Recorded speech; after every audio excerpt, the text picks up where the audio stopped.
Welcome back and happy Marvelous Monday. Do you know what special holiday some of us and our friends are celebrating tomorrow?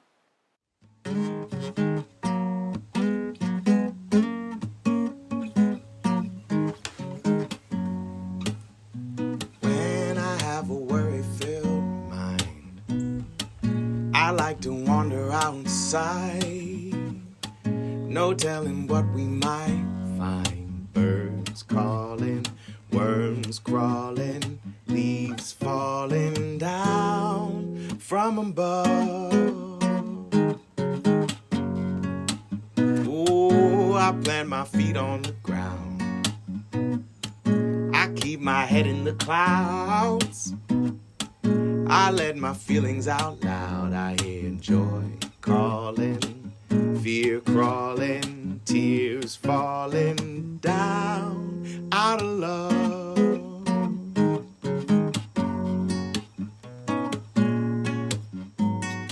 Welcome, friends. My name is Mrs. A. I'm so glad you're here. Welcome to season 2 of my show. I've missed you the last couple weeks, so I'm really glad that we're back together today.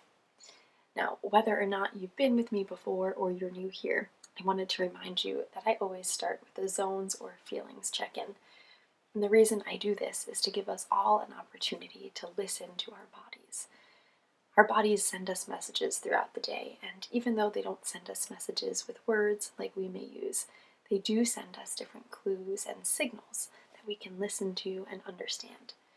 The more we practice listening for those messages or signals, the better we get at hearing them. And so I'd like us all to take a moment to listen to our bodies and figure out what zone we're in. But before we do that, let me explain the zones to you. The red zone means that your body is feeling really overwhelmed. It may be feeling out of control, like you can't really get it to do the things you want it to do. You may feel like you're out of control of your moves or your voice. The yellow zone means that you're starting to lose control. You may be feeling anxious or worried. You may be feeling distracted or really busy in your brain. The green zone means that you're feeling comfortable and clear-headed. You're feeling settled in your body. And the blue zone means that you're feeling a little slow-moving, maybe not feeling very well, maybe feeling a bit tired or foggy. And I wanted to remind you that none of these zones are good or bad, but we can use different strategies to help us move from zone to zone if we want to. For example, when I start to feel like I'm in the yellow zone, losing control, being really distracted by things or worrying about what might be next, if I take some big breaths, I often feel like I'm moving toward the green zone and feeling calmer and more settled. And we talk about a lot of different strategies together. We'll practice some today. But before we do, will you identify what zone you're in? You can grab an object that matches your color zone.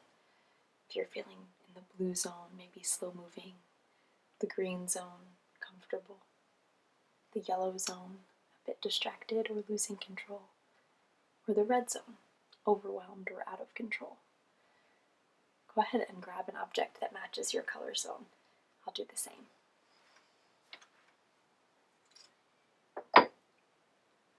Did you find one? I'm borrowing Fig's bow tie here. They have a green bow tie and I'm feeling in the green zone. I'm feeling comfortable. My body is calm. My head is clear. What about you? Thanks for sharing that with me. Remember, you can always share that with the grown-ups and people around you if you're comfortable doing that. It will help you practice identifying and communicating your feelings in your zone, and it'll help them too. In case you'd like to get some help from them, they'll know maybe what strategies or tools to offer you. One of the strategies and tools that we always practice together is moving our body. And sometimes if I feel like I'm in the red zone and I've lost control, if I go out and take a walk or ride my bike or go for a run, I often start to move toward the yellow or green zone. I get a little bit more calm, a little bit more settled and comfortable. And one way I practice moving my body is to the date. So if you look up here, we'll see the date today is 28/31/22. At least that's the date for me. It might be different for you. That's okay. You can always add on different exercises or moves as we count. But I wanted to check and see if you knew what the 1 represents. In our date, the 1 is the first month of the year. Do you know what month that is? January, yes. The 31 represents the day. It's the 31st day in January, meaning it's the last day in January.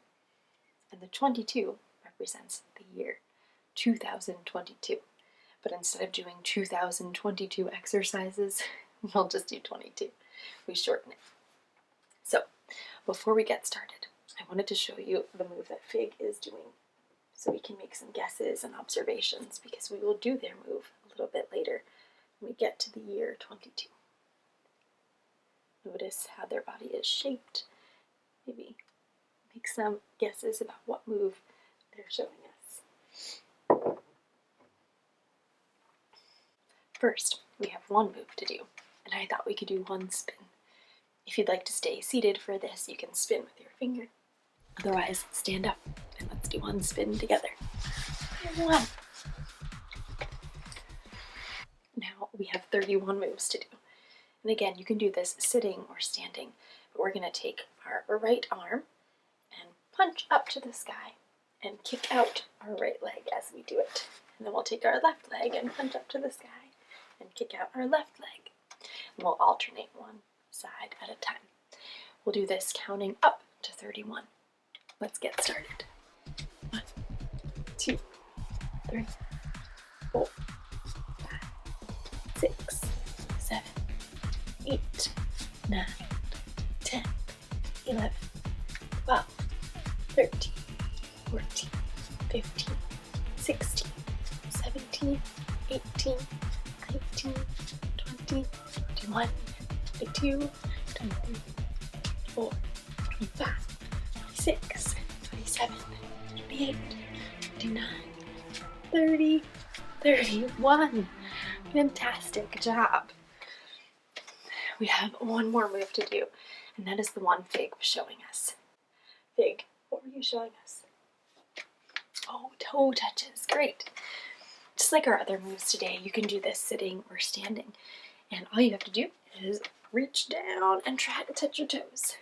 If you'd like more of a challenge, standing up might be a little bit trickier, and sitting down might be a little bit more accessible. So go ahead and get in your position, and we'll start. We're going to touch our toes 22 times. 1, 2, 3, 4, 5,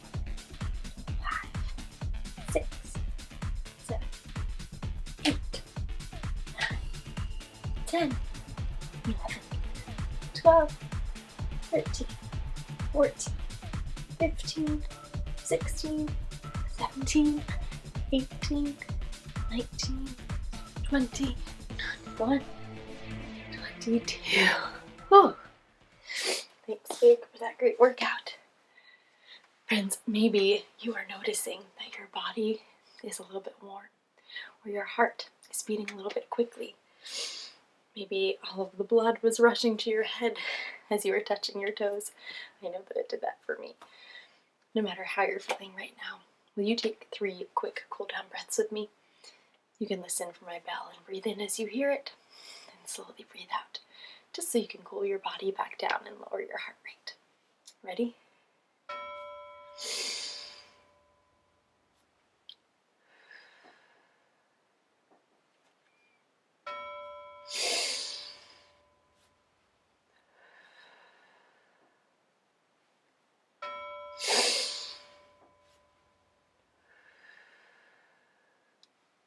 Thanks for trying that with me.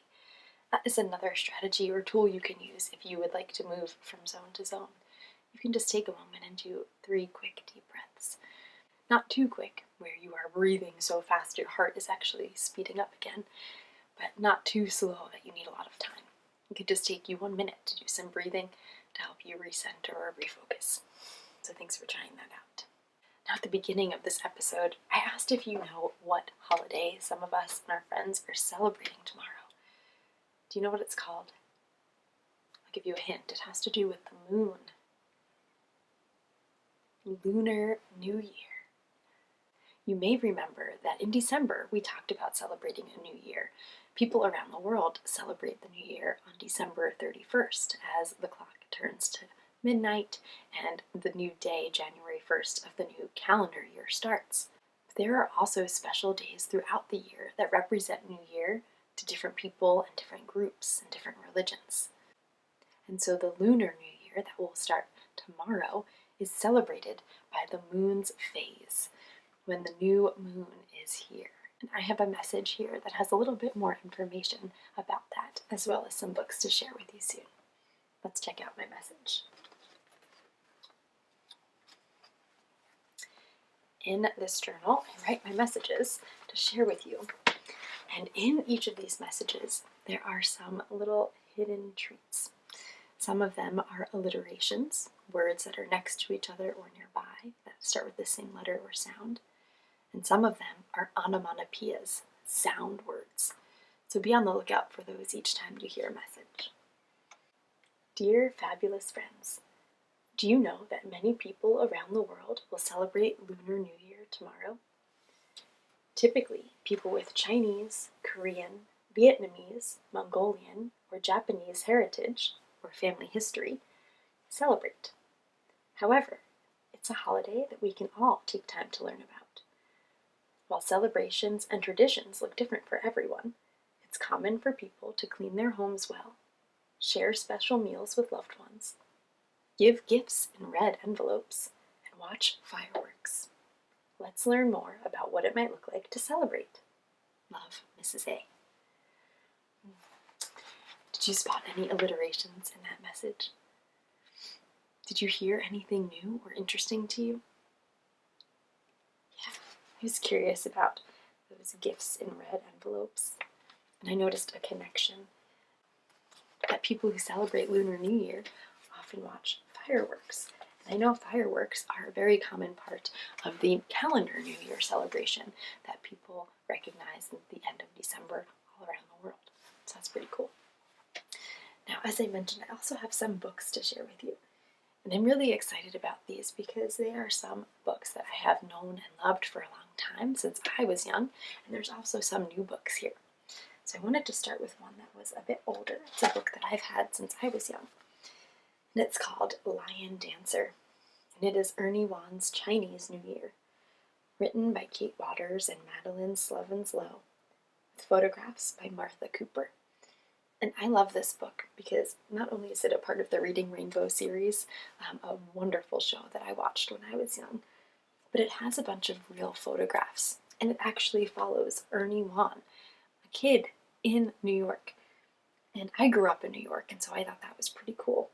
And I love that there are real photographs, so I got a chance to see what it was really like for people as they celebrate Chinese New Year or Lunar New Year. So let's check it out. Hi, my name is Ernie Wan. This is my father, my mother, my sister Jenny, and my little brother Warren. We live in an apartment in Chinatown. This is the story of the most important day of my life. This Chinese New Year, I will perform my first lion dance on the streets of New York City. So although Chinese New Year and Lunar New Year are really important as a new year for lots of people, Ernie is most excited because he gets to perform. He gets to perform in a lion dance in New York City. That sounds pretty special. Let's hear a bit more about his day. Jenny and I go to public school during the week, but on Saturdays we go to a special Chinese school where we learn to read and write in Chinese. Writing is the hardest. Does anyone else feel like writing is the hardest? Yeah, I feel like no matter what language you are writing in, it is difficult to write and build those small muscles in our hands. Today, it is very hard for me to sit still.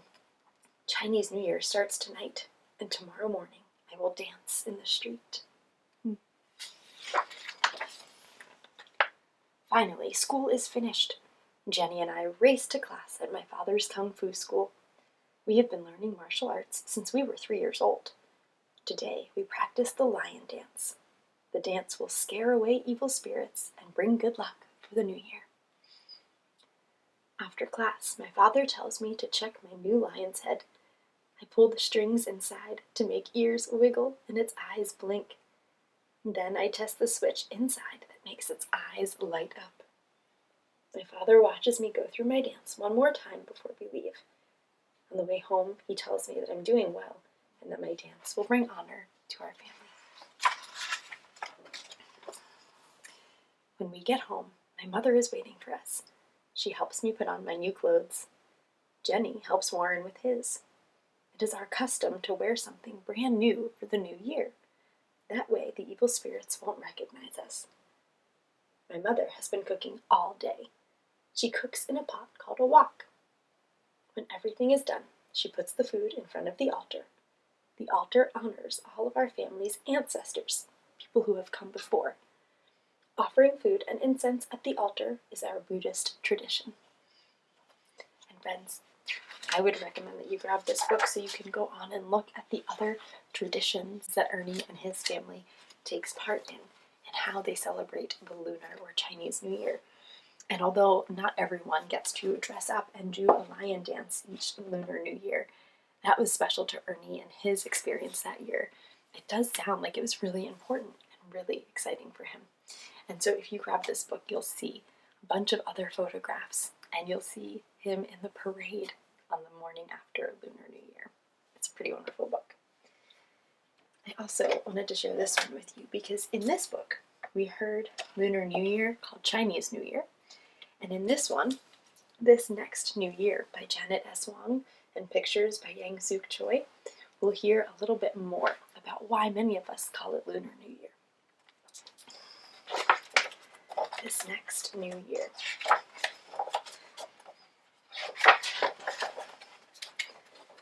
This next New Year is about to begin. Not the regular New Year, January 1st, when we watch the Rose Parade and football games and make crazy New Year's resolutions, but the Lunar New Year, the day of the first new moon. I call it Chinese New Year, even though I'm half Korean, and my mother cooks dakguk, the Korean New Year soup. So just like in our message, it sounds like people who are not just Chinese celebrate as well. My best friend Glenn, who is French and German, calls it Chinese New Year too, even though he celebrates it at his house by eating Thai food to go. It sounds like people who aren't of Chinese heritage or Korean heritage also celebrate it too, to honor their friends. And my other best friend, Evelyn, who is part Hopi and Mexican, says Chinese New Year is her favorite holiday because she likes to get red envelopes stuffed with money from her neighbor who came from Singapore. Wow. I love how there are so many different people in this community who are celebrating or recognizing Lunar New Year.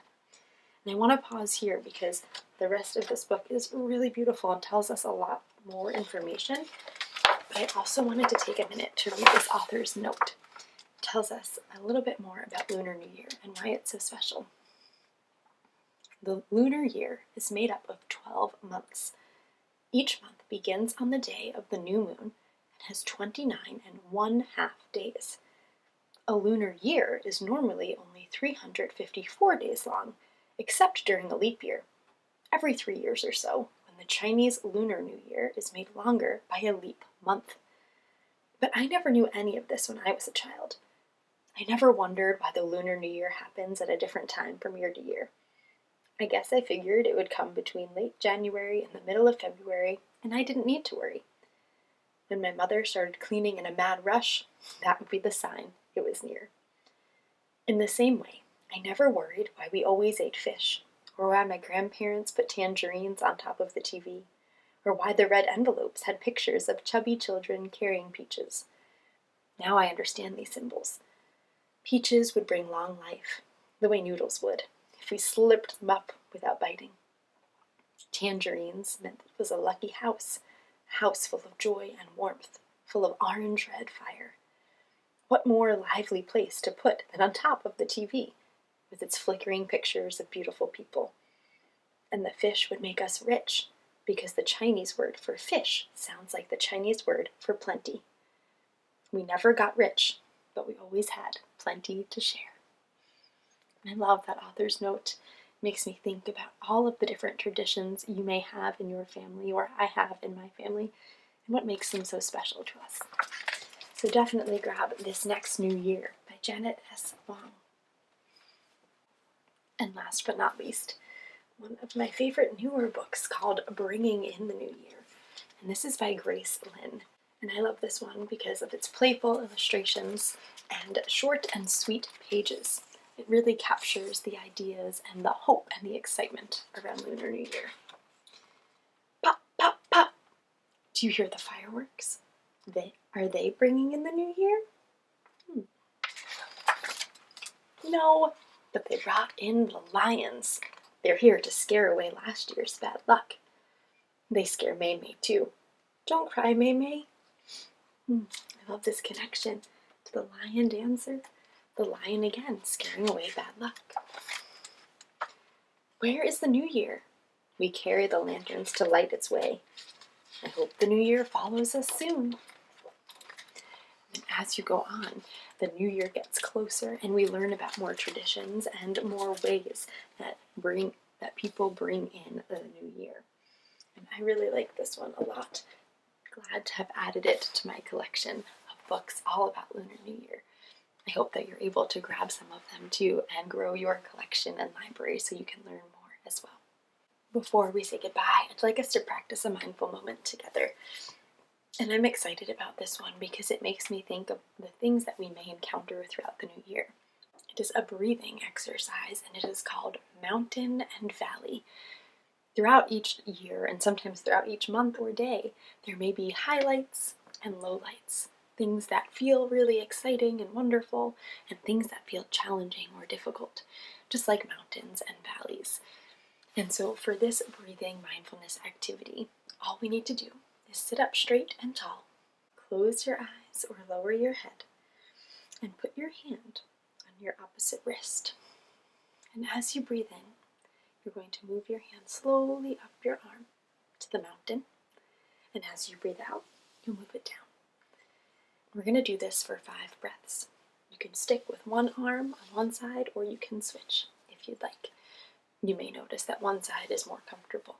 I want to encourage you to give both a try if you're going to switch, even if you think one side is less comfortable.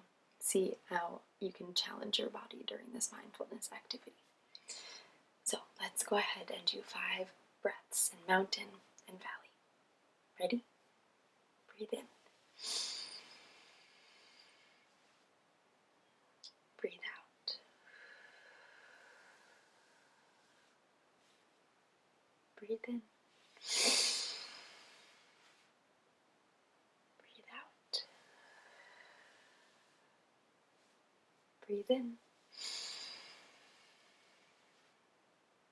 Breathe out. Breathe in. Breathe out. And one final time.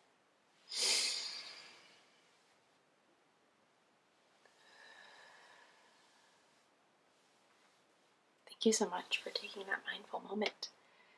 What did you notice in your body as you were going up the mountain or down to the valley? As you were maybe alternating arms or breathing in or out?